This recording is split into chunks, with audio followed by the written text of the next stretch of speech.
Welcome to Couch Community Recipes for the Restless. This is chef versus comedian edition. I'm comedian Matt Stewart. I'm sort of also the host. I would argue the more important player in all of this is the chef, seeing this is like a cooking show.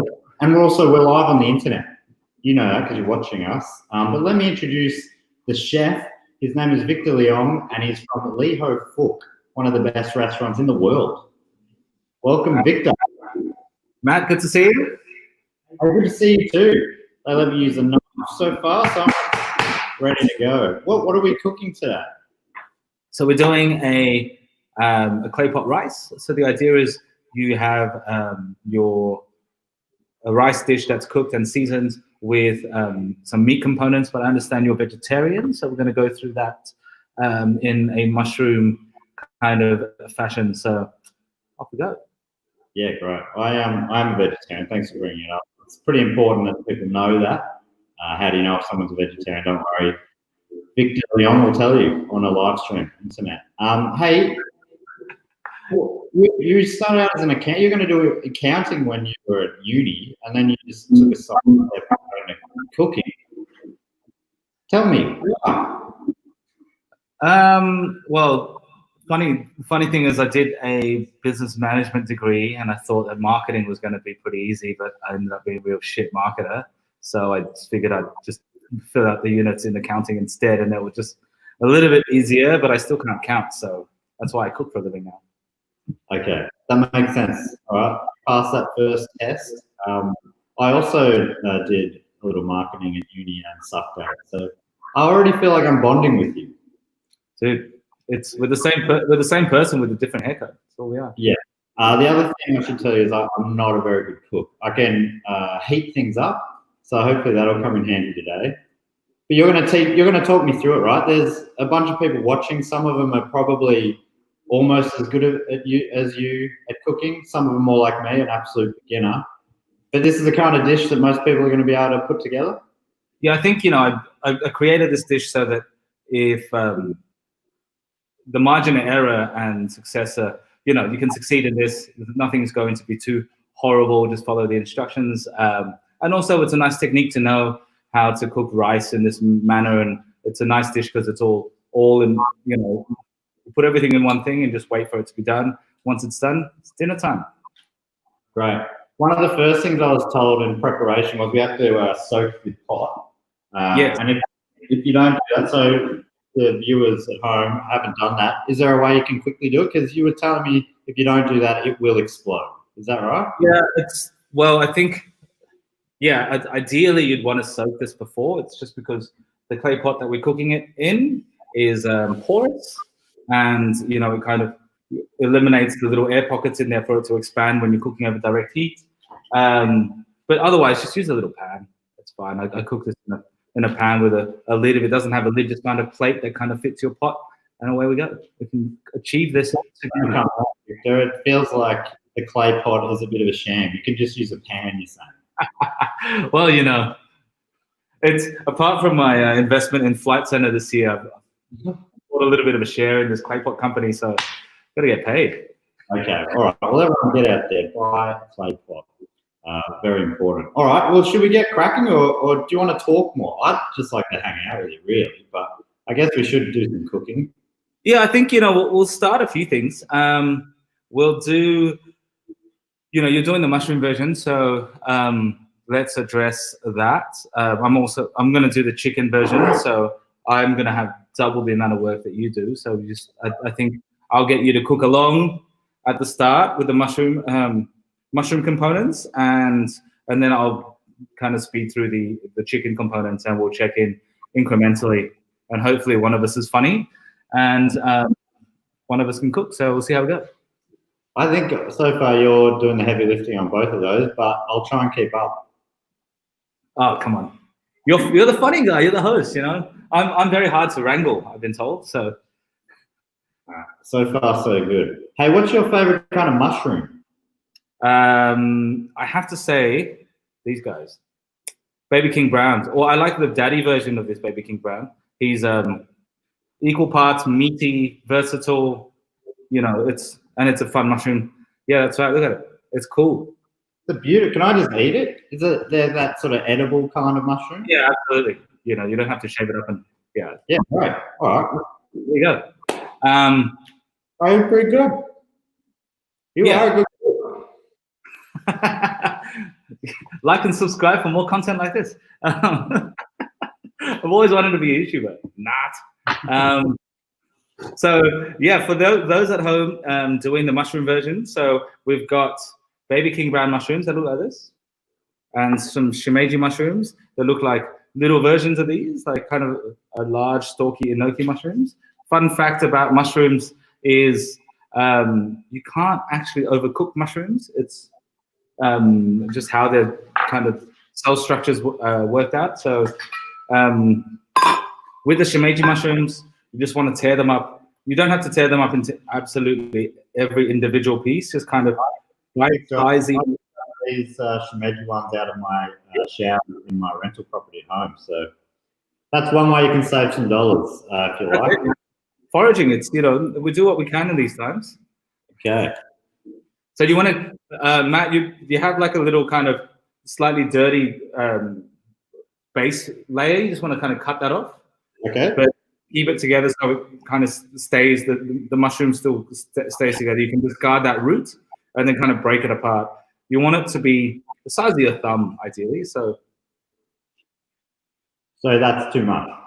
Yeah, just like that, you know? Yeah, but it's I'm already going behind. So you want to break that up. Once you have that, you want to cut your baby king browns into pieces that you would think would be like kind of bite-sized. Okay. I'm going to do like a fancy kind of roll cut like that. That's just so it's like the same texture as the chicken for my one. And I'm only going to use that many because I've got to add chicken to mine as well. But you can obviously go as hard as you like. I've got a little bit of shiitake mushrooms, which I think you have as well. So yours is soaked. So basically just cut it all. So it's kind of like a chunky, you know, as you would imagine, a steaky type of pie filling almost descriptor would be my best iteration of how this would kind of come up. So once you have that. Silver bowl you got there, can I just use like this bowl, for instance? Yeah, absolutely. My kitchen isn't quite as well set up as your sort of commercial one, I'm afraid, but I'm doing my best in my little suburban flat, okay? That's okay. You know, trust me, the kitchen I have at home is more minimalist than this one. So, yeah. So while you're doing this for the guys at home, I'm going to cut the chicken into kind of like 1.5, 2 centimeter type pieces. If you can see the mushroom sizing, I'm going basically for the same. So the recipe requires 2 chicken thighs. Mine has come with annoyingly a little bone in it. So I'm just going to cut around the bone.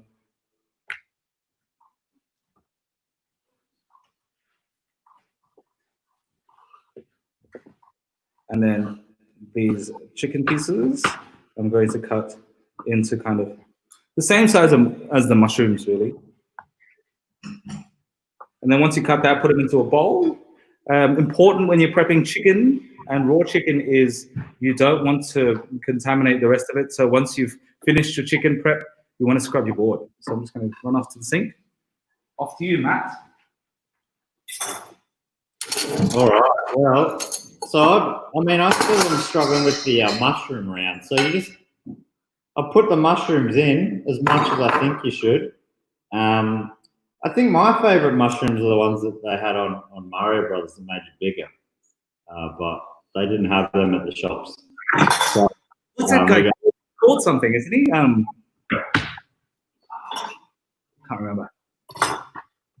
Is this looking good to you? I mean, I've put mushrooms in a bowl. Am I cooking yet? Not yet, not yet. So what you're going to do is season these mushrooms, and we're going to do the same with the chicken. So you're going to basically get a little bit of ginger and peel it. You can just okay. All right. Ginger. You're using all these fancy words like peel it. Remove the skin. Okay, yeah. So I'm taking a whole, would you call that a nub of ginger? Yeah, you only just need to peel. Like, see, I've cheated. So I've peeled only a small amount at the end. Because I'm going to use about, like a centimeter of this. And then you get your microplane. Here's a good trick. So instead of chopping stuff, you just use your microplane and grate it in. So we're going to do a little bit of garlic and a little bit of ginger in your mushrooms. So I'm going to go probably half a clove of garlic in both. The best part about this dish is all the kind of flavoring and aromatic vegetables are in the meaty components, so in your mushrooms or in your chicken. So I'm going to do the same, relatively the same amount into the garlic, into the mushrooms and the chicken. You know how there's that 5-second rule drops up on the floor? Does that count in chef kitchens, or is that more just like that's for the home cook. Well, all right. People are watching. I won't do that. That feels like enough. Yeah. So when you look at the thing you're marinating, so ideally we're going to marinate. I'm marinating the chicken and a little bit of the mushrooms. So the mushrooms here, we're going to season with some light soy, some light soy, some sugar, some salt, some sesame oil, and some rice wine. So the idea of this is you're going to have all of the base flavors of the dish in these kind of meaty components. So just kind of, if you have heaps of mushrooms at home, just go a little bit harder, I guess. Just don't want it. You can't, you can kind of make this too seasoned, but I guess the key to this is you want this component of the dish to be seasoned because the rice is quite subtle. So I'm going to go in with some light soy in both. And some Chinese cooking wine. The only thing that's going to differ from the mushrooms and then the chicken is I'm not going to add cornstarch to the mushrooms because the mushrooms are already kind of like slippery and silky, and I don't need to enhance that kind of texture in the mushrooms. So I'm just going to season it with a touch of sugar. This ginger smells awesome. It does, yeah. That's the idea. You want it to smell awesome. Like the thing about cooking, it was a put down when people would call me, ginger nuts or whatever. But now that I look back, I think I should have taken it as a compliment. Yeah, so you just have it all in there. And then mix it around. So this guy can, if you're doing the chicken, you can do this, ahead of time. And next time you do this in the future. But otherwise you can, this kind of time frame is acceptable. I remember when my mother used to do a variation of this dish, she'd just have it all set up and I can leave stuff in, so I'm just chucking bits and pieces in. Yeah, basically the idea is you want it to have you want it to be a little bit gingery, a little bit garlicky, like soy, and then you're throwing a little bit of sugar in there to balance out the soy, the saltiness of the soy, a little bit of sesame oil to make it nice and fragrant, and then it kind of just marinates in there. And Victor, can you explain to me, because I grew up obviously in a very boring neighborhood, we only had one kind of soy. Today's the first time I've ever heard of light, dark, and middle. What's the difference? So light soy is what you taste. You can taste the difference right now, and sorry. You're allowed to drink from the bottle. Is that a faux pas in the kitchen? Yeah, don't just swigs of it. It's more like a dip your finger in there and taste the difference. Yeah, it's a heavy seasoning. Well, I'm learning so much. Don't drink soy from the bottles. That's probably the biggest one so far. So for those who have the close-up screen, the chicken should look like this and smell really, really good. Yeah, so light soy is like a bright salty. Dark soy is a kind of molassesy type seasoning. Usually we just use it just for color and a little bit of richness. So yeah, we're going to do the seasoning sauce as well. So where are you at, Matt? Have you got the mushroom? To be honest, Victor, I found a bowl that had some sort of a brownish liquid with some mushrooms in it. I think someone maybe prepared it earlier for me. Oh, I hope. Hopefully, I haven't because I just put more mushrooms in it. I'm hoping it wasn't, like a spew bucket or something. I should not have said that. I regret that straight away. People are trying to cook food. They don't want to hear that kind of talk. But yeah, I think maybe this is already smells gingery. Perfect. You're good. Cool. Halfway. So I just leave that now. Or can I put more ginger in it? It doesn't smell gingery enough. Yeah, you can put more ginger. So it's you're cooking your own dinner. So if you like it garlicky, put more garlic. If you like it, put more ginger in it. The only thing that you should be careful of, not saying that I'm not going to tell you what to do, is how salty it is. Because, okay. You can oversalt. Yeah, you can. Yeah, so it's better to keep it on the subtle side at this stage, and then you can add to it as you cook. I feel that the safer route of how to progress. So once you're happy with the ginger levels, there, Matt. Yes. Looking good. Smelling good. I think it definitely. I mean, I wish you were in this room so you could hold my hand a little more, to be honest. But it feels like food still. That's good. Just the whole step of the way, you got to think: are you happy to eat this?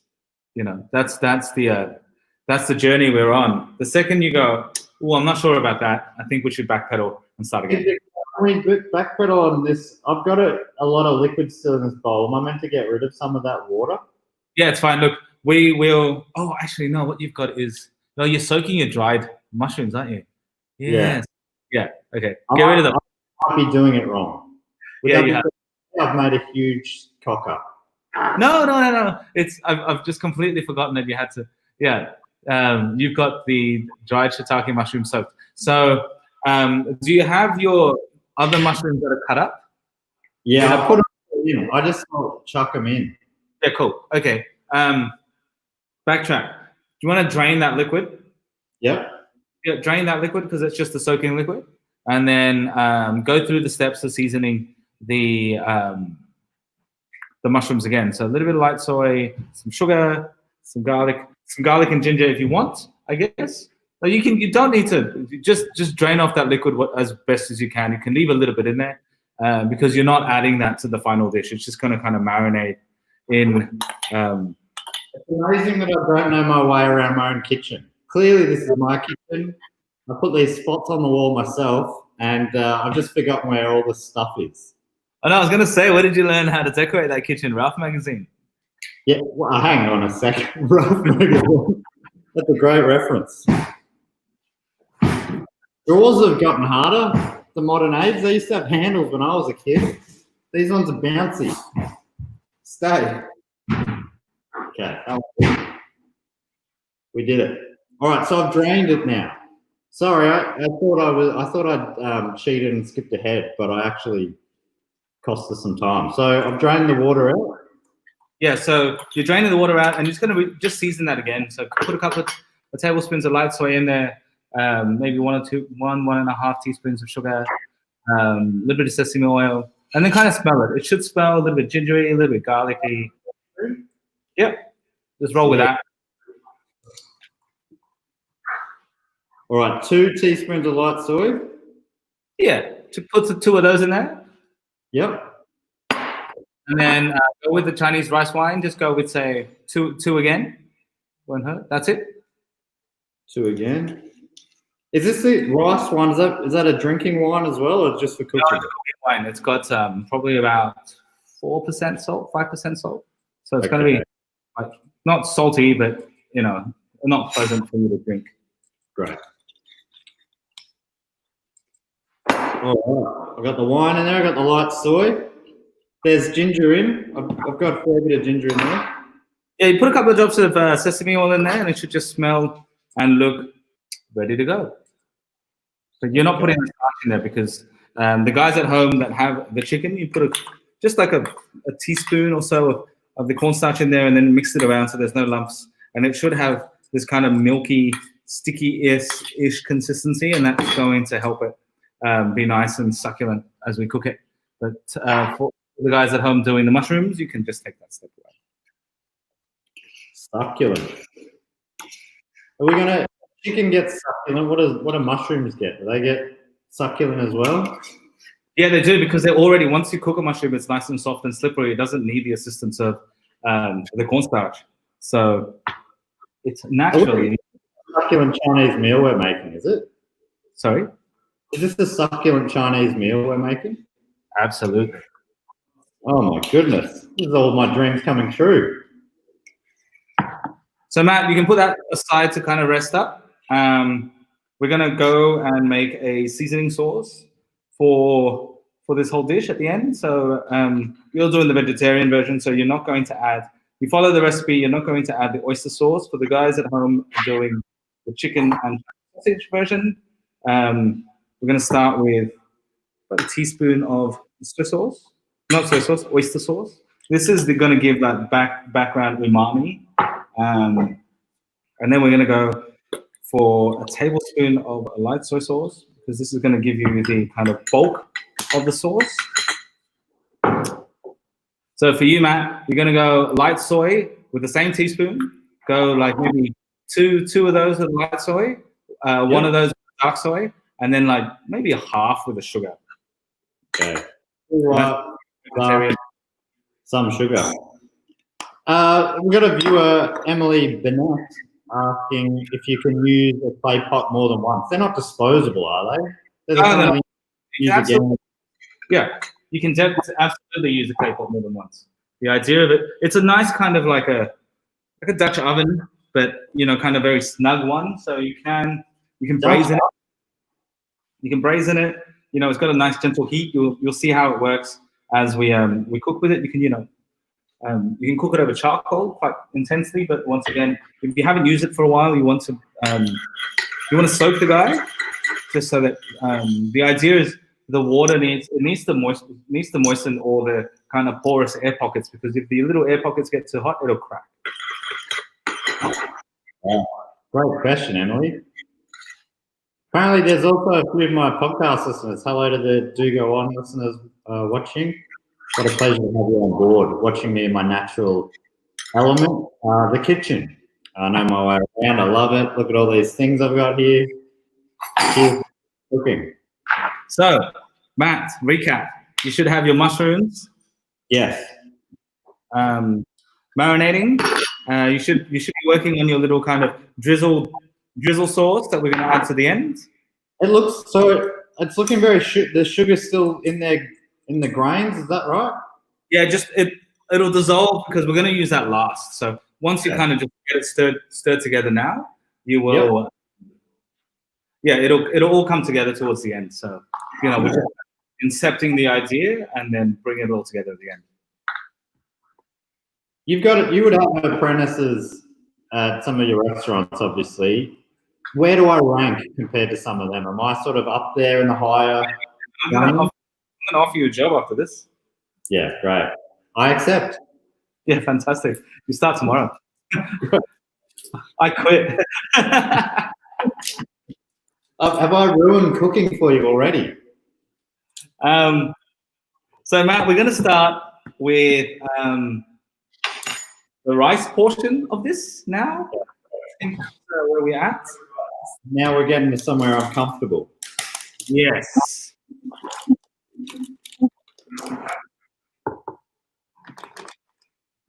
So describe it to me. I just knew what it was. Fantastic. That's the one. So this is the step where we kind of need to measure it a little bit, just so that we can get it. If you have, what have you got? You see that little white rice bowl you've got on your bench? Yeah, let's go. We're gonna use that guy like as your measure, I feel. Can you hold it up to the camera? So I've got a screen for the guys going, look at the camera. I've got a screen over there. I've got to check Matt's work. Yeah, perfect. Let's go to a centimeter from the top of that. So I've got a slightly smaller bowl here, and I'm going all the way to the top.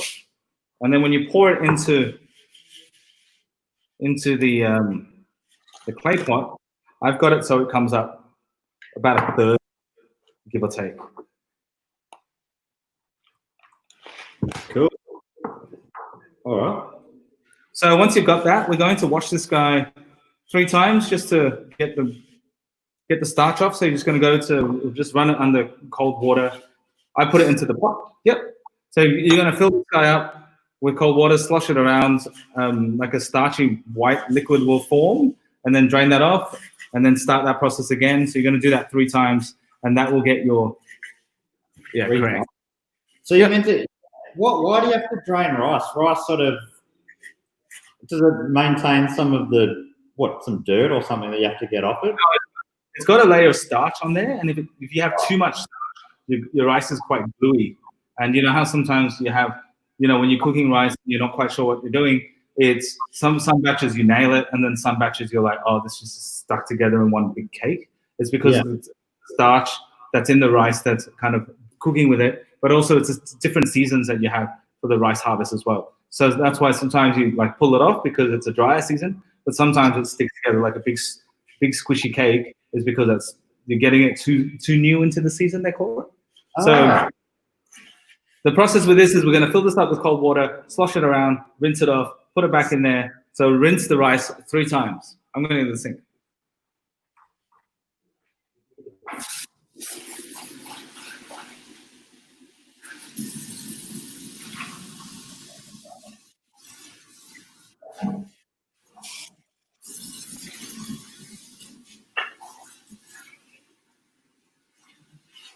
Wow. That's a lot of water on there. It's super.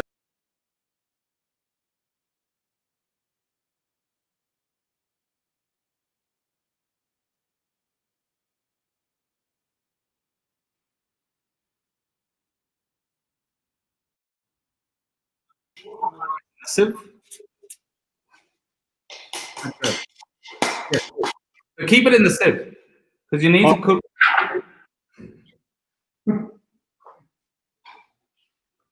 All right. Awesome. You need to cook stuff in that. So you either transfer the rice back into your little measuring cup. Start with that. Yeah, perfect. Just get it all in there. Make sure your plate is nice and clean, and then we're going to get on to the next step. The pot has to be clean. That makes sense. Yeah, because we're going to start cooking some onions and a little bit of ginger through there too. So. Okay.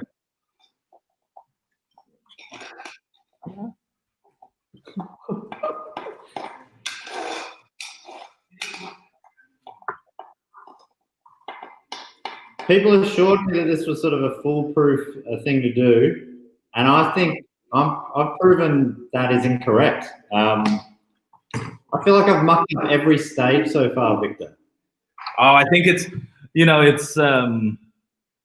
technology, despite being 2020, is a slight delay on how we're communicating with this. My speakers at home aren't the best. I'm getting a slight delay, and you're a little bit boomy in your spacious kitchen at home. That must be it. Yeah, it's definitely not me. It's the technology.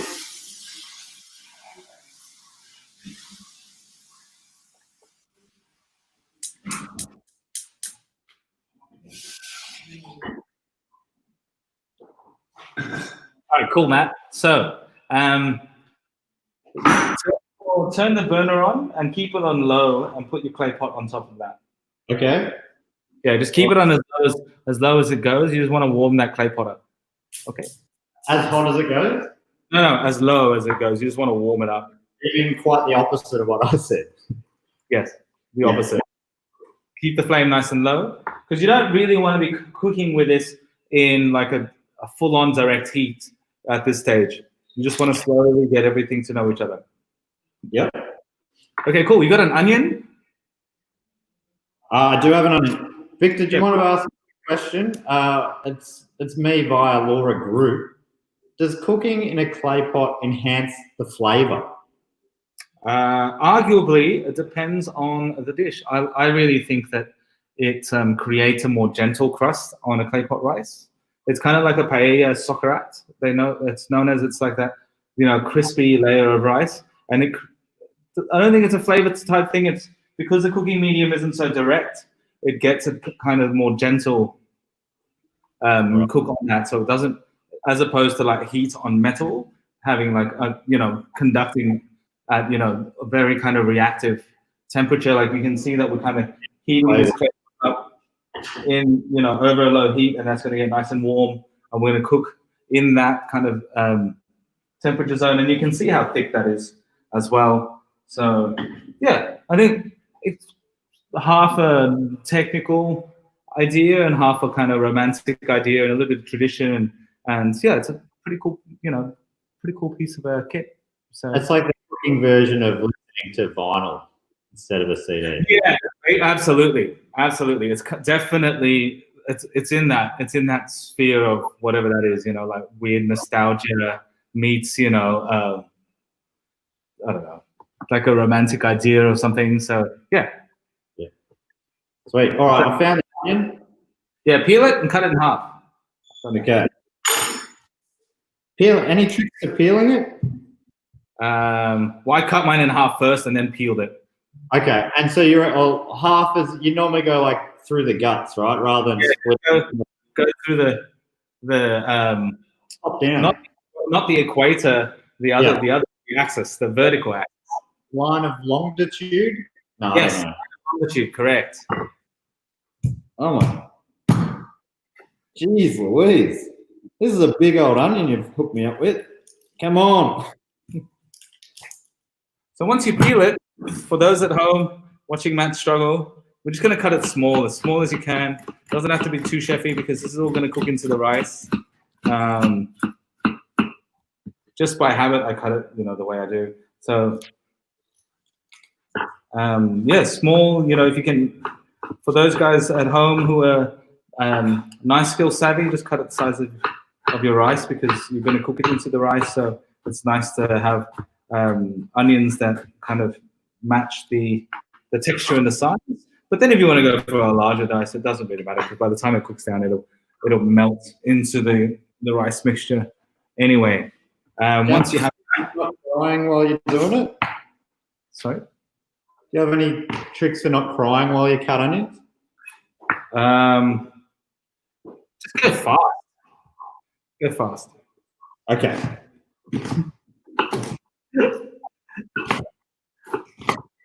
I'm going to cut some ginger up the same kind of size, a little bit smaller. If you're lazy at home, just microplane it. It's totally fine. I feel like when I cut the ginger for this dish, it's a little bit more pronounced, which I kind of really like in a clay pot rice dish. So I'm just going to cut it into slices first, and then into thin strips, and then into a dice across. But then once again, if you can't be bothered at home, just microplane it. And there's nothing wrong with a microplane. I really love using the microplane at home. So for those at home, that's the texture. I've got a little weird bit on there. Oh, wow, I've gone way bigger than that. All right. Yeah, that's fine. You just cut it small. Like cut it as small as you can. It's not a tiny competition.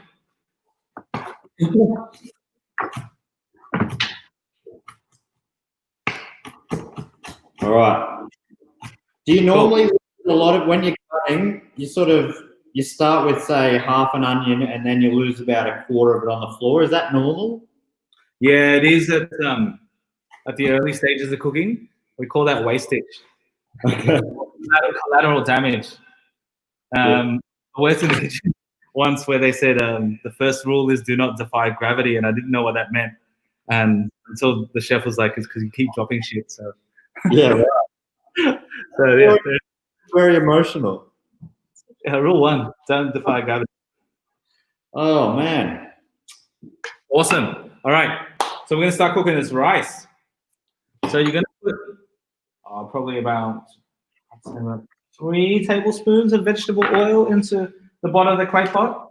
It should be nice and warm. But you said vegetable oil. I said canola oil. Will that do? that'll do. Just a nice, oil that you're happy to cook with. 3 or 4 tablespoons. You want to slosh around a bit. You want to,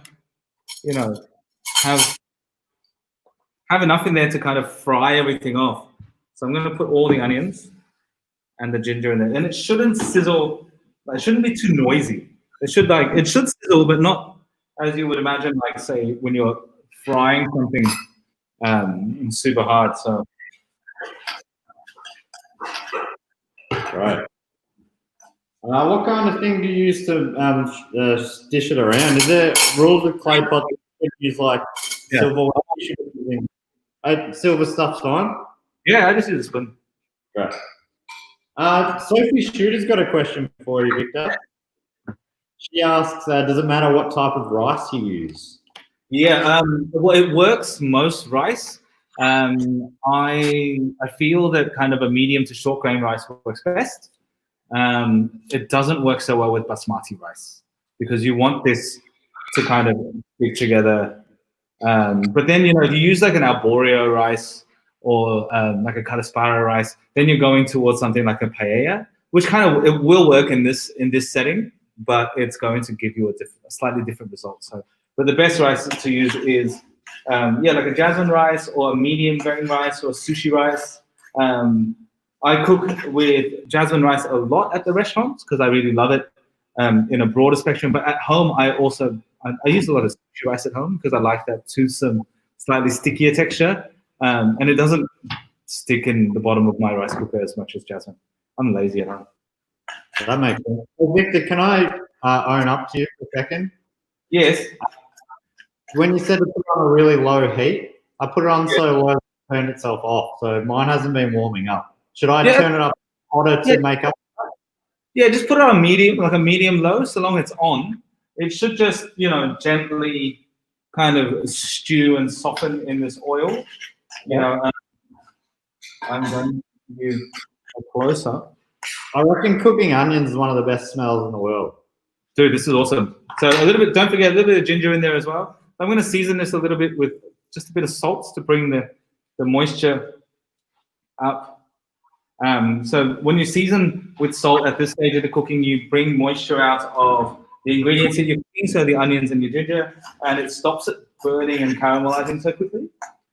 And that's what we want in this. You just want it to kind of slowly, the French have a technique called sweating, so this is basically that. So you just want to sweat the ingredients out and flavor the oil a little bit.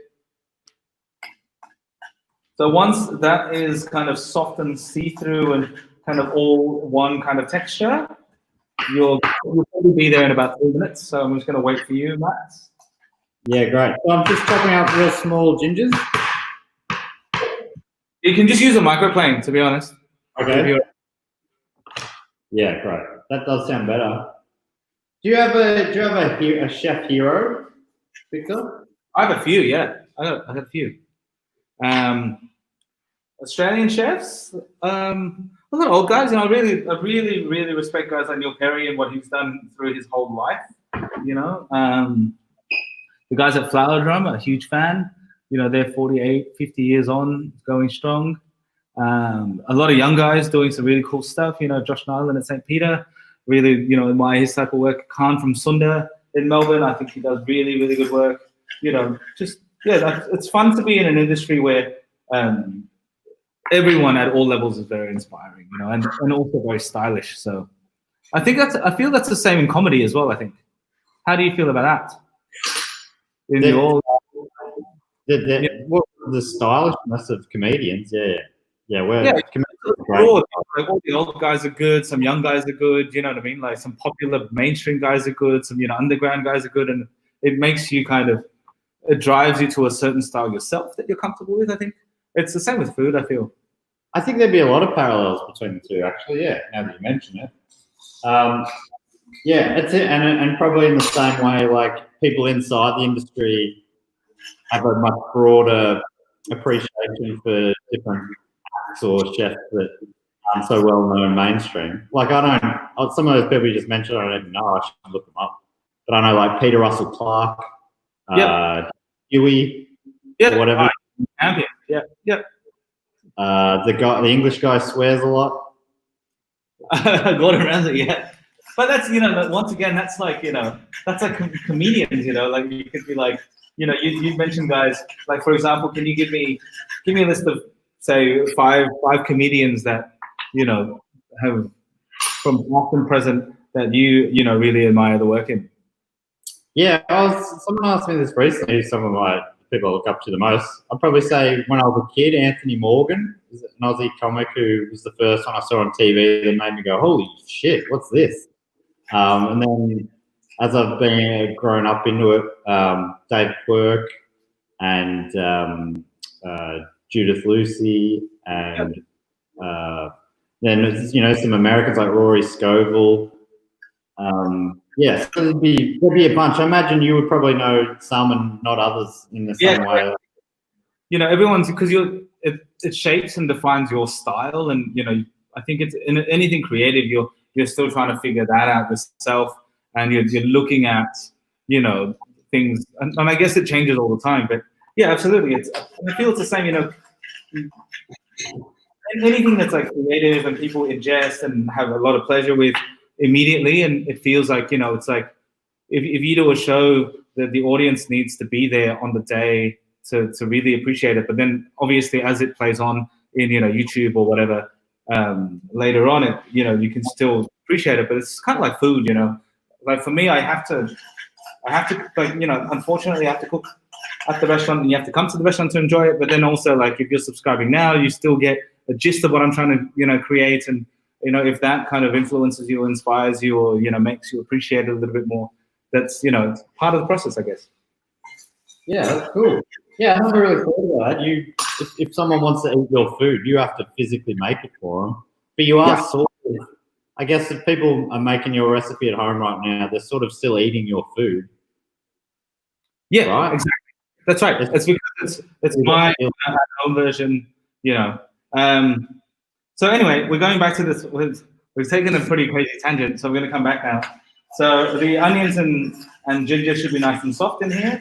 So we're going to add that rice that's been rinsed, and then you're going to kind of stir it around. Add the rice, okay? Yeah, add that drained rice. And what you're going to do is add, by volume, the same amount of water. So you just remember where that line was in that bowl you measured. So you're just going to top that up with cold water and then throw it in there. Throw it into the clay pot.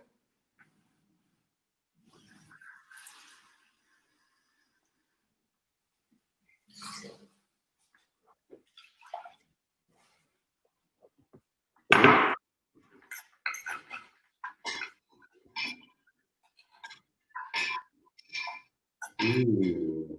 So give that a stir. It should be about like, it's an even amount of rice and water. There should be a little bit of water poking out from the top of the clay pot. Yep. So get that measuring vessel again and add about a third more liquid. So imagine where you were with the line of the rice. So just go to about a third. So you just want to get it. So 1 to 1.3 parts thereabouts.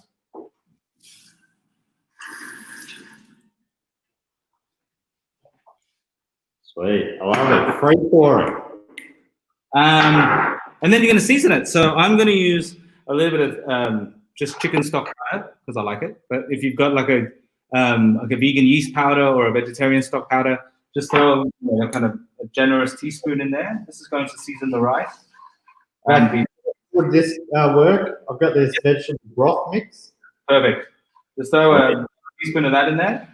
And then we're going to turn the heat up to like a medium high now.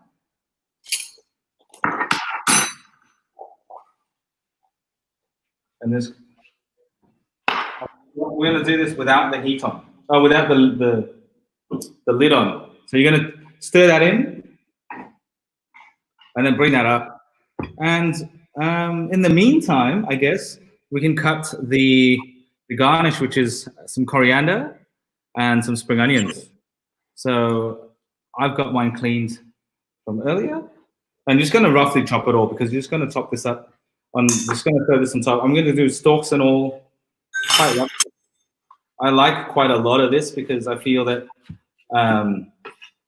dishes like that become quite monotonous if you don't have enough fresh greenery through it. So I'm just going to go for nice thin rounds on the spring onions and a kind of rustic chop on the coriander. But then obviously people at home, and it's scientifically proven that if you're not a fan of coriander, just do it without it. You know? Yeah, isn't that a thing? There's like 50-50 if you'll love it or hate it sort of thing? Yeah, I think it's a chemical compound in there that makes people, the guys that hate it, it's, you're just genetically disposed to just not like it. I think it's in one thing like hand soap or something. I read something that's like scientifically proven that not everyone is a fan. All right, so I just chop all of that, went all the way down to the base? Yeah, I just go and I mix it. So I do stalks and all. I like it quite thick.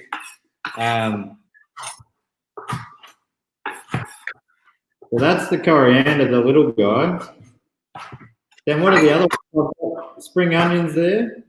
Yep, just cut the spring onions and mix it with the coriander.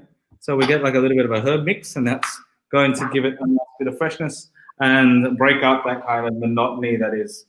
The hairy bits at the bottom, do they go in as well? Don't use the hairy bits. Okay. Just so once you cut all that up, so it's nice and rustic, just think of it like, sprinkly things on top.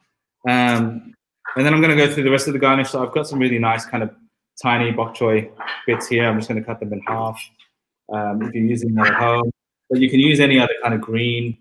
Brown's quite good. Kind of qualifier for this kind of green garnish is it's just got to cook nice and quickly. We're using the residual steam in the pot to cook it. So even like cos lettuce is quite traditional. So we're going to cut that. And then for the guys at home that are using the Chinese sausage, I'm just going to cut them into basically 1 centimeter thick slices on an angle. There you go, Matt. I'm still chopping up the spring onion. Fantastic. Is that right? That's it, man. And chopping, I'd say, is one of my stronger points in the kitchen. But it feels like I'm going in slow motion when I'm watching you do it as well. Can you just glance at your clay pot and see what's happening there? If it's bubbling, if it's like simmering up? Yeah, it's sort of like a little bubble around the outside. Yeah, perfect. So you're going to place your mushrooms in. So I'm going to go with the chicken. Yep. Guys are going to do this in this step. So I'm going to place the chicken in an even layer on top. Okay. Do I pour in the marinade as well? The marinade, keep the liquid in the bowl. So the idea is just give it a quick stir so it incorporates everything, and then just leave the majority of the marinade in the bowl. You don't want to stain the. Gotcha. So I'm going to put the mushrooms on top of the chicken, and then for those using the Chinese sausage, you want to kind of just start that through. Just think about like making a pizza. You want every second mouthful to have chicken, sausage, mushroom, and then what we're going to do is place the lid on and keep the flame on medium low, like medium low. Show me where you're at. So you got your mushrooms on top, Matt. It's bubbling away too vigorously. Yeah, I did quite a lot of mushrooms. Is that all right? Sort of. Yeah, that's fine. Just make sure you place it in an even layer on top. Okay. I'll show you mine. It's like that, right? So there's a little bit of liquid on top poking out, and we're just going to cook that out, and then the residual heat of that is going to cook everything. So we're just going to put a lid on that. Yeah, let me show you what I've done, just in case. Yeah, perfect, mate. That's it. Okay. Put that on the stove and have it on like a medium-low heat. So what that means is like, imagine a heat that you cook pancakes on. You know what I mean? At home. So it's not like Yeah, not raging. Like you want it simmering, and then so pop the lid on now, Matt. Okay, lid's on. Yeah, perfect. So we're gonna check this guy in about 7-8 minutes. But in the meantime, you're gonna tell jokes. Okay. I'm definitely not going to do that, Victor. I read that you were on MasterChef to test them. What test did you make the contestants do? Something about a tower? I did not make anyone do anything. They actually made me do something. Oh right, what do they make you do? Well, because I got invited on, and then you had to cook from a mystery pantry, and I had to cook from ingredients. I think they had like 2 tables. One was ingredients between the letters A to K, and the other ones were like M to Z. And the dude, the challenger at the time, Matt Sinclair, who's actually a good mate of mine now. He runs a restaurant in where is it? Sunshine Beach, called Samyang Guys, which is terrible. He thought it was a good idea, but didn't realize it was good.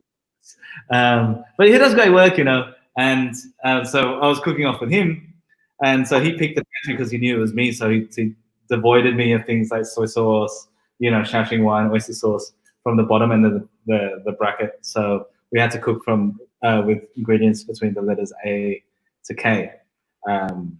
Bit of a challenge, but it was fun. Yeah, cool. And you started out in Sydney. Why'd you move to Melbourne?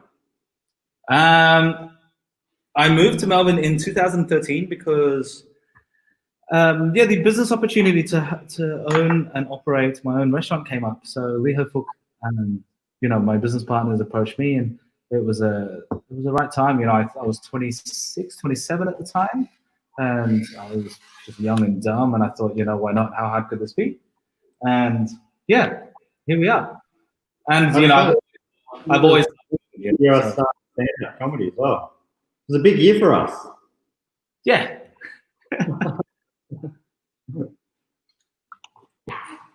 All right. So that's for 7 minutes, Walton. But you can check it. Matt, will you?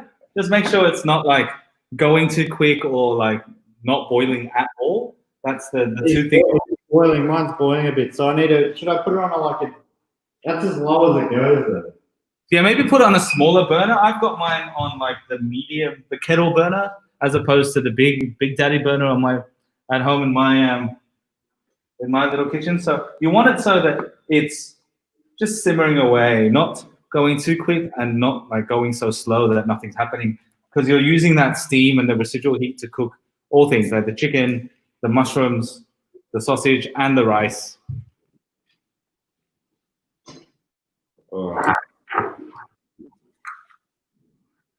See, the best part about this is once this is all kind of done in about 6-8 minutes, you can have it all. It's not in components, it's not in bits, so it's and once you get good at this, you can change the flavors. Like, I use this clay pot to cook things like paella. So you can, instead of Chinese sausage, use chorizo. Instead of mushrooms, use mussels. Chicken, you can just marinate instead of ginger and garlic and all this kind of Chinese stuff. You just go, a little bit of smoked paprika, white wine, all of that. Change the rice. So the technique is for it to be like a one-pot wonder, Yeah, cool. Are you super hands-on at your restaurant, or do you just you have other people working under you there now, mainly? Yeah, I cook every time, I'm at the restaurant, I cook, where I can. So I've just had a request of going over the sauce again. So the sauce is light soy sauce. I'm using Lee Ho Fook. Waiting for you said it was just a nobody asked. That was Terry Brax who asked. Very important person. Bit of respect, please, Victor. Sorry, Terry. So at home, back to the sauce. So it's light soy. I go about a tablespoon, and then a teaspoon of dark soy, a teaspoon of oyster sauce, and a teaspoon of sugar. It's going to taste kind of like medium salty, slightly on the sweeter side, lots of umami. And the idea of that is to just drizzle over the rice at the end if you think it needs more seasoning. Traditionally, it's a darker sauce. and a slightly thinner sauce. I like it a little bit kind of viscous. That's why I add a little bit of oyster sauce to it. And I like the mixture of seafood flavor in and amongst the idea of, putting mushrooms and chicken through it. And as you can see, there isn't a lot of seasoning in the rice because I want to keep that seasoning level subtle. And then the ingredients will have all the seasoning. So the chicken will be nice and seasoned from the marinade. The Chinese sausage is nice and sweet. And the mushrooms, in this instance, will be kind of marinated as well. And so if you need to kind of touch up on the seasoning end, we add the seasoning sauce. So, how you going, Matt? To be honest, I have no idea, but okay. So you're going to open it up, and you'll see most of the liquid should be gone, and we're going to turn that onto a low setting to low and just cook the rest of that liquid off. So, how'd you go? There's definitely liquid in there, and I've turned it right down though. So. Yeah, perfect. So you're just going to cook. You're basically going to just cook the rice in this clay pot until there is no visible liquid level left, and it's just steaming. Yeah. The king of mushrooms, no doubt about it. I've never had these before. Mini King Brown. You should see the daddy ones. They're massive. They're nice to eat as well. You can cook them almost very meaty, like a steak. I've got almost no liquid left on this. And yeah, so basically, that's it. We're almost... No, there's no name that's been put to this, but apparently someone's charged me to drink some soy straight from the bottle. Which flavor would you recommend? Straight from the bottle, I would go light soy. Yeah, go to light. Don't take a big sweet. Not a big sweet. I really do like soy sauce a lot, though. Oh, me too, man. So once you have it, most of the liquid is gone when you tilt the pot. I'm just going to lay in the baby bok choy. This is just to make it nice. You can put it down the side, it doesn't matter. I don't want it. I might actually just keep it down one side. I'll put that aside. I probably should take that one home. I am already home, but I'll take that home as well. Cheers. Oh. So lid back on. So the residual heat now is just to cook the rest of the vegetables, And then also, it's nice to have something green in something that's so kind of rich and meaty. So how'd you go with your... Have you got your bok choy? What greens have you got? No, so I've chopped up the spring onions and the herb that people don't like. I forget what it's called. Coriander. Corona. No, that's the vibe people don't like. What's the herb? Coriander. Yeah, that's it. But I haven't done anything with the baby bok choy. Right. Okay. So you want to cut them lengthways and into maybe quarters. Give it a rinse if it needs it.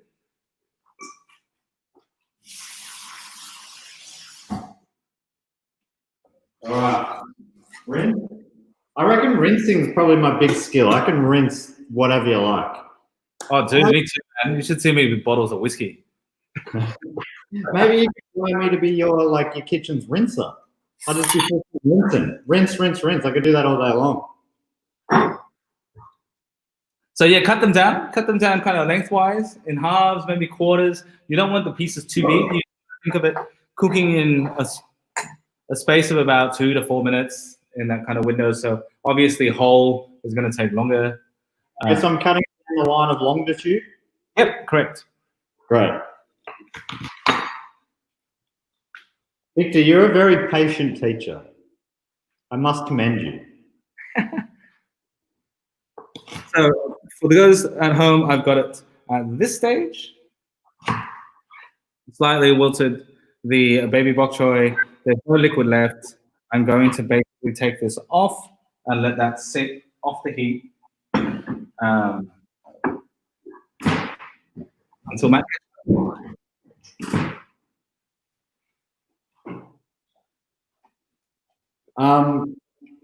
Victor?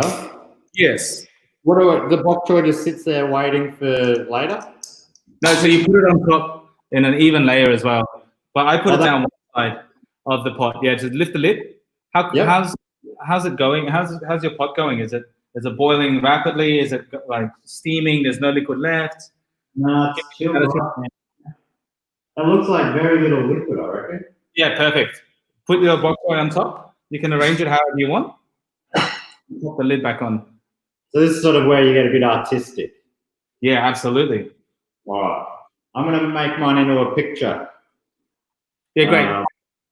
Go quick, otherwise you're going to lose heat. So the idea is to put it in there, put the lid on, use the residual heat to steam it.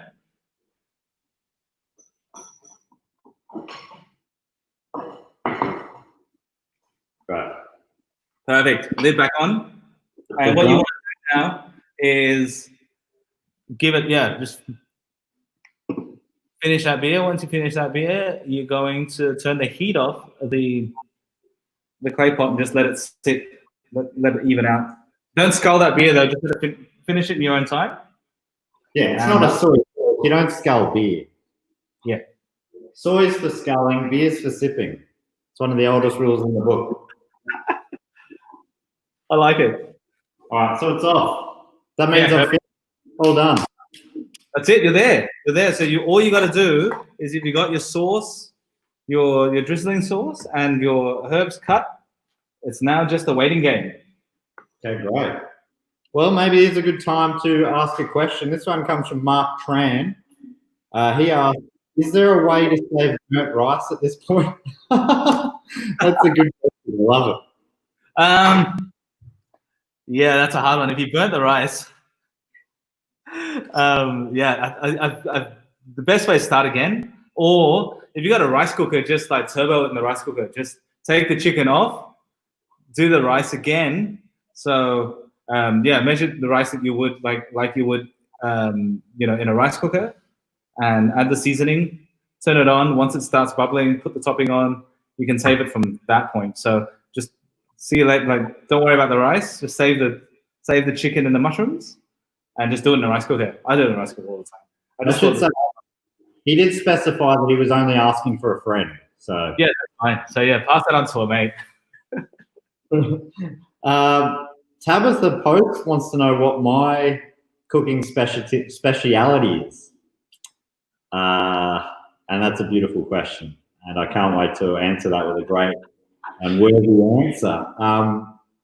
Last night I made a red curry, but that was using a jar of red curry paste. So really it was, a spoon of red curry paste, coconut milk, and then chopping up stuff. Chopping up stuff I can do.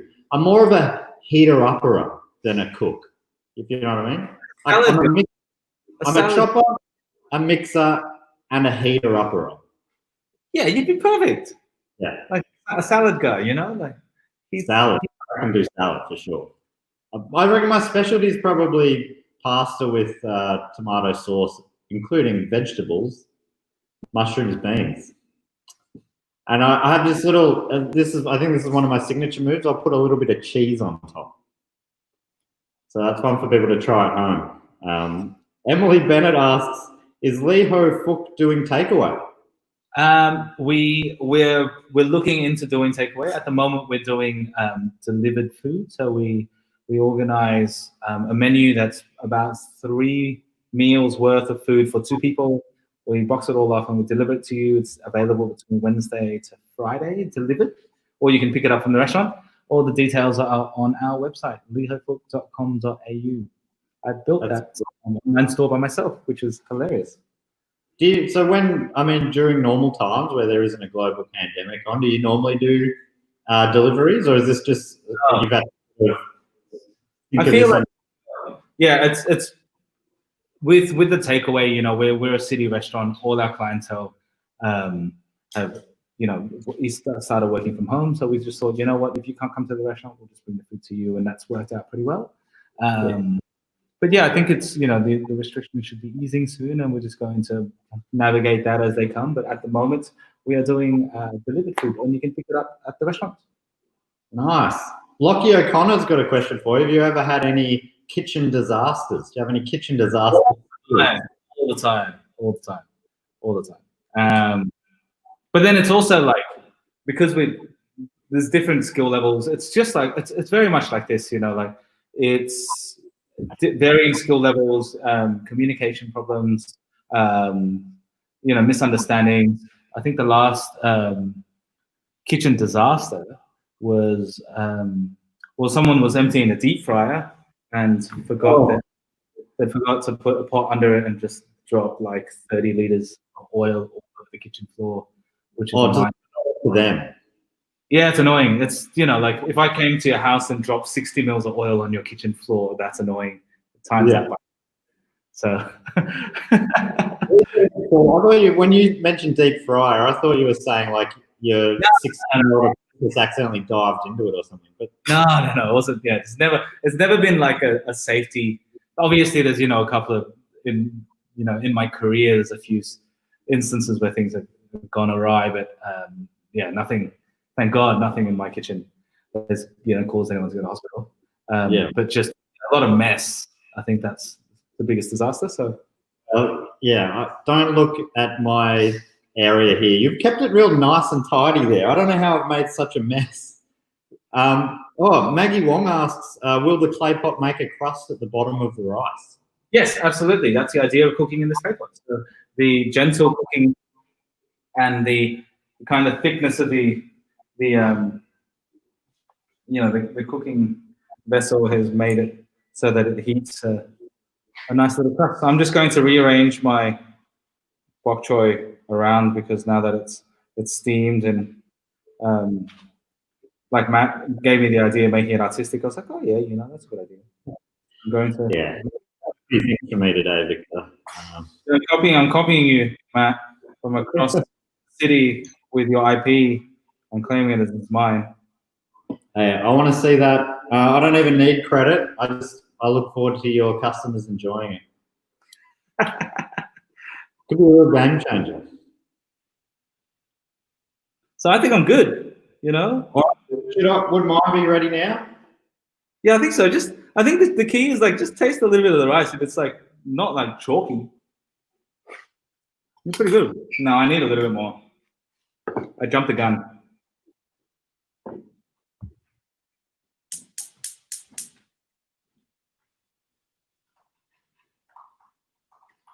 Mine could benefit from another 5 minutes of sitting there. So it's got to be more stories, more questions, guys. So I've turned my heat back on just so I can get a little bit more steam happening. I've just got it on low. I feel that it hasn't quite gotten the heat penetration that I need. My rice is kind of super al dente. I feel that's the right description. So. Yeah, mine's still slightly crunchy. So we mean? Yeah, correct. So I'm just going to turn the heat back on for 5 minutes so it creates a little bit more steam and kind of boost that absorption. Yeah, Jacob Miller's got a question. Being a professional chef, is there any food? Can't get to. Ooh. You're embarrassed you love. Oh, dude, KFC, man. Chicken nugget. I got heaps. Like, no, but then I'm not one of those pretentious chefs. Like, I like all types of food. I feel that the more you eat, the more you can kind of, if you enjoy stuff, then you can see why other people enjoy it. You know what I mean? Like, and I feel that that's my approach to food. I'm not too much of a snob. Like, there's some stuff I don't agree with. Like, if you put a sundae in a cronut and smash it with sprinkles just because you like Instagram likes, like that's not my bag. But then if that's your thing, then and you're passionate about it, yeah, sure. Or like those massive burgers, remember that? Like 4 years ago, they went through that huge phase of like putting like mac and cheese and a lasagna, and it was just like, dude, there's no one's having a good time eating that. And I feel that that's wasteful, but that's your passion, go for it, and that's a scene, and that's cool too. But there's heaps. I love nuggets. I love KFC. I love McDonald's. Dude, love it all. A few things I don't eat. What are the few things you don't eat? I don't eat snails. I don't eat escargot. Right. I got like a weird phobia about snails. Like they freak me out. Yeah, really. Yeah. Snails freak. Don't tell the internet that. You know, tomorrow someone's going to drop off a box of snails Yeah, for your restaurant. idiot's gonna like drop off this crate of snails and be like, ah, got ya. I don't know how to. Yeah. Any other questions? They didn't ask me, but I don't feel shame. Yeah. Why would I feel embarrassed about loving food? You know, food is life. Michael Ollis writes, have either of you cooked anything new during lockdown? Ooh, you first, Matt. I got to think. Okay, well, I have. I've cooked. Really, I think I have 4 dishes, and I have cooked all of those. I don't think any of those were new. Red curry, pasta with tomato-based sauce. Maybe I only have 2 dishes. Wraps. Yep. And sandwiches. So I've got a bit of a range. I know you're thinking, geez, there's a bit of fusion going on there. You're moving from different cultures in the world. And yeah, I don't mind sort of jumping around a bit. It's an amalgamation of a lot of different things. I've got Swiss Italian heritage. I've also got Scottish and Irish heritage. So I'm a real mixing pot of blandness and cooking. Oh. Have I cooked anything new? Not really. I've tried different variations of recipes of stuff. Like, for example, a friend of mine posted a chocolate mousse recipe from Alain Ducasse, and it looked weird. It looked off because it was just like chocolate and eggs, chocolate, eggs, butter, sugar. Because usually the mousse recipes that I have a small amount of cream in it, and I was like, this is very strange. And I tested that, and it was very good, but a different kind of good. Like I think the chocolate mousses that everyone is used to is got that kind of creamy aspect to it, and this one was very kind of moussey, rich, almost decadent. But it's good because I felt that in a restaurant setting, when you want to serve that with something creamy, you can. But then if you have, say, the traditional chocolate mousse and you serve like vanilla ice cream, it's 2 things that are creamy, doesn't quite work. And I felt that. So there's a few things, like different variations of techniques, but I don't think anything new. Like a couple of I've cooked this dish a few times because it's easy, and you get a lot of time to drink wine or hang out or watch it cook. I'm going to turn actually back to this. I'm going to turn this dish off so that heat. Like the idea is lift the lid. You should get a puff of steam, and that's enough to kind of keep that moving over. What's the simplest dish for the absolute noob? There's a few. Cacio e pepe, that's very popular at the moment. It's just pasta, pecorino cheese, black pepper, a little bit of butter, a little bit of olive oil. Very, very good. Anything pasta, This came from Cat Dude. Have you tried a sandwich? I think most people at different sort of levels of expertise can handle that. If you haven't heard of them, you basically take a slice of bread, then you put a filling, could be anything you like, Vegemite, tomato, cheese, and then another slice of bread. And you're done. It's nice to kind of, if you my favorite sandwich is just ham, cheese, tomato, a little bit of basil, but you change the combination of what the ham is, what the tomato is, what the cheese is. You know what I mean? So like and basil, so like fresh basil leaves, pesto, prosciutto, like thick sliced ham, thin sliced ham. The cheese can be anything from like bigger cheese to like bocconcini. So I like a very simple structure, but just very like swap in the bits. And then the bread, obviously, you can have like soft bread and Turkish bread, a loaf, some crusty stuff. And then you can kind of I feel that if you have a structure of something quite simple, you can expand into something that you really like, especially when, you can't be bothered, you open the fridge and they're all, obviously because you like that combination, you're going to have an iteration of that combination. some kind of ham, some kind of tomato product, a basil product, a cheese product, and then you can kind of mash that together quite easily, and I feel that the more you explore that, the better you get at, what your style of food is, or like what you like to eat, Right. That's how you expand your palate or whatever, I guess. Yeah, correct. And then that way, when next time you eat a cheese, you be like, oh, this would be good in a sandwich or whatever it is. It doesn't have to always be cheese. I really like soy cheese, for example, because it melts. I feel a nicer way than mozzarella does because of less moisture. And obviously, like I'm not the biggest tolerant person with lactose, so I save it for cheesy cheese. So to have it in like a melty situation, I like using soy cheese. So yeah. Sophie Shooter's asked, "What's your favorite sandwich?" Funnily enough, I'm in her profile picture, so that's fun. I would say my favorite sandwich is a dark rye bread, cheese, avocado, tomato with black pepper. Good to go. That's my favorite. Pretty simple, but like you say, the kind of cheese I'd change up a bit, Swiss or taste. All the real boring normal cards. I'll try all of them. Yeah, but it makes sense because you think about it, right? It's like there's a fat, creamy element in avocado. There's like a bitey umami layer, which is the cheese. There's a slight acidity in the tomato. There's a little bit of excitement in, the black pepper. And then the rye is just for a toothsome texture because everything's quite squishy. They're all, it's formulaic why people like stuff, you know what I mean? And if you can kind of break that down. I've absolutely stumbled upon that without any science behind it. I love how you can explain why that is like an okay thing to like.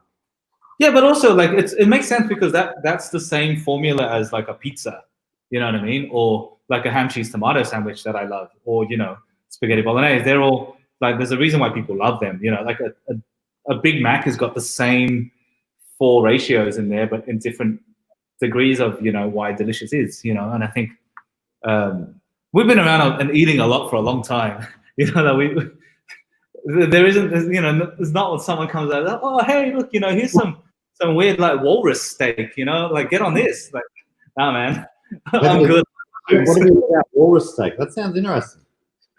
We're going to give it a go. Jessica Gillette Sheether asks, do you listen to anything while you're cooking? Any favorite podcasts or musicians that are a particular go-to? I cook in silence. I'm a weirdo. Like, especially at work. Work is, like I concentrate a lot and I really love the process of that. But at home, yeah, podcasts. I'm pretty serious though. I like, especially like lately, everyone's like, oh, how's it been in lockdown? How's it, been cooking behind a mask? It's pretty like same. But there's I listen to a lot of business stuff. I really like Malcolm Gladwell's stuff. Like, I think he dives deep in the details and, very good storyteller, very good writer, a little bit biased, but, you can forgive that. Dave Chang's stuff is pretty good. Like, he's got such a negative view of the world. It's nice to sit there and disagree the whole time and then kind of come back feeling great. I don't know. It's, music. I don't know. It changes, I've got a friend of mine who's a DJ is just on Patreon, and I thought I'd support him, and he's just making me all these like kooky playlists at the moment, and I think it's pretty cool because usually he charges a lot for his services. So I just thought, what, I'm just gonna sponsor him like $20 a month and just get my weird musical needs sorted. So yeah. Why don't you shout that now? Oh yeah, Andrew Levins. You might know him. I do know Andrew Levins. Yeah, great. Yeah, Andrew Levins. He I was my favorite music festival, Meredith Music Festival. He DJ'd this infamous set a few years back. It's sort of it's like slightly alternative festival, but not super. It's a rock and pop and electronic, bit of everything camp out music festival. And he did a late night set where he played a song by Justin Bieber, and there was big backlash about it, or supposedly. There was lots of articles written the following week, like he ruined Meredith. It was the best. Everyone loved it at the time, but then a few people came home and whinged about it for some blogs or something. Yeah, pretty funny. But he got to pick like a behind him. You could show any photos, and the organizer go, send us through whatever you want us to show behind you as you play your set. And he googled pluck a duck from Hey Out Saturday and sent them 9 photos of pluck a duck. So he played for an hour or whatever, and it just looped photos of pluck a duck behind him. Real random and fun. Everyone loved it. What a man! I should get on. He's got a Patreon that he's he can, you know, depending on the support level, that he'll make you playlists or share like cookie ones, like, and you know, I'm into that because I'm supporting a creative and a mate, and also I can't be bothered putting playlists together. So how's your right? You know, Victor, you should listen to his episode of Primates. He told me all about the Gorillas, the band. I'm a huge fan of Gorillas. So do you want to taste your rice? Just kind of have a look at it. There's no moisture left. Like, you want to taste the middle of it? Is it cooked? Is it still raw? How do you feel about it? This feels good. This feels like someone more talented than me made this. That's the best. That is probably the best thing I've ever cooked, and it feels like I didn't do it. I haven't been paying that much attention because you just told me to do one thing at a time, and all of a sudden I've got like a real meal there. This is actually freaking me out. So yeah, we're just gonna dump loads of the chopped spring onions and coriander you're using on top, and then give it a drizzle with the sauce, and then we can serve. I just tried some of this coriander as well, just to test if I was one of the people who liked it or hated it. I like it. I give it a thumbs up. Yeah, cool. Pretty. Yeah. Awesome. So there we go, and we're done. If you like sesame oil, I also recommend a slight drizzle of sesame oil. But if you don't, leave it out. How do you know if you like it or not? Taste it, smell it. You go, ooh, that smells yum. Yeah, it smells good. Yeah, cool. Give it a drizzle. Don't go crazy though. It's not olive oil. It's pretty strong. And then just it all sits on top, or do I? Yeah, just put the lid. Yeah, it's just so it sits on top, and you can do these ones. Well, I'm excited to have dinner tonight for the first time in a long time. Instead of liquid dinner like I always do. But that's looking good. We should shout out to the mothers watching, Victor. It's Mother's Day here in Victoria. I don't know if my mum's watching, but just in case, I'll call you after this. And happy Mother's Day. So yeah, there we go. Everything's in, ready to go.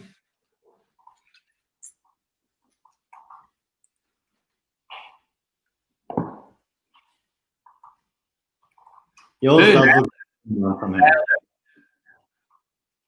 Oh, it smells so good. Yeah. That's the move, dude. That's the move. Talk about Instagram photos. This one's ready to go. Can someone screen share for me?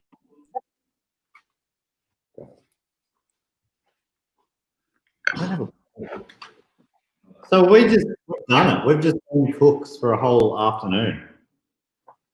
Yeah, and you can see this is a substantial situation, and you get a nice little kind of crust at the bottom that you get to. Yeah, mushrooms in. Mine's got mushrooms, chicken, a little bit of Chinese sausage, some greens. Not just a pretty face.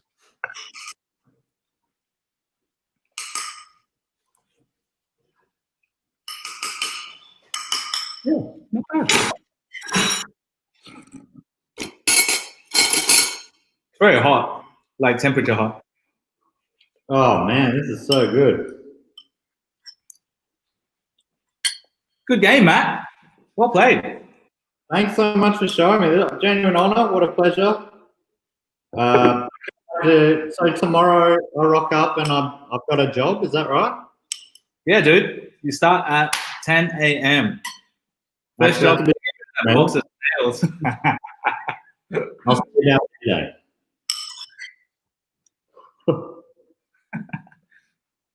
Yeah, but thank you so much for taking us all through this, Victor. It's been an absolute pleasure. Where can people find you? If they're in Melbourne, they should definitely drop by your restaurant. Yeah, Lee Ho Fook, 11 to 15 Duckboard Place, just off Flinders Lane. And you've got one coming up at Marvel Stadium where my footy team, the Saints, play. Yes, that's tentative, but yeah, hopefully we can open that soon. It'll be exciting to share that all with you. But thank you so much for cooking along. For those who's cooked along, if anything goes wrong, just hit me up on the DMs and the Instagram message. Like if you haven't quite got dinner at this stage, at this time, I will be on there problem solving for the next half an hour.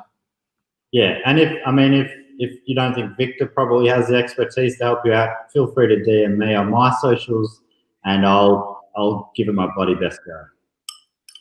Yeah, Matt pulled it up. Thank you so much, guys. Matt, you're a champ. Good to meet you. Nice to cook with you. All the best. Once lockdown is over, I'm going to give you the biggest hug. It's going to be so nice. And also a big thank you to ARC Grocers, who have helped put together the ingredients for this cooking series. You know, they've been fantastic. And Casamento Photography, who's been the guys making me look good in this setting, because I'm a complete idiot when it comes to this kind of stuff. So thank you so much. And JT Production Management for producing this digitally so that we can all reach you at home.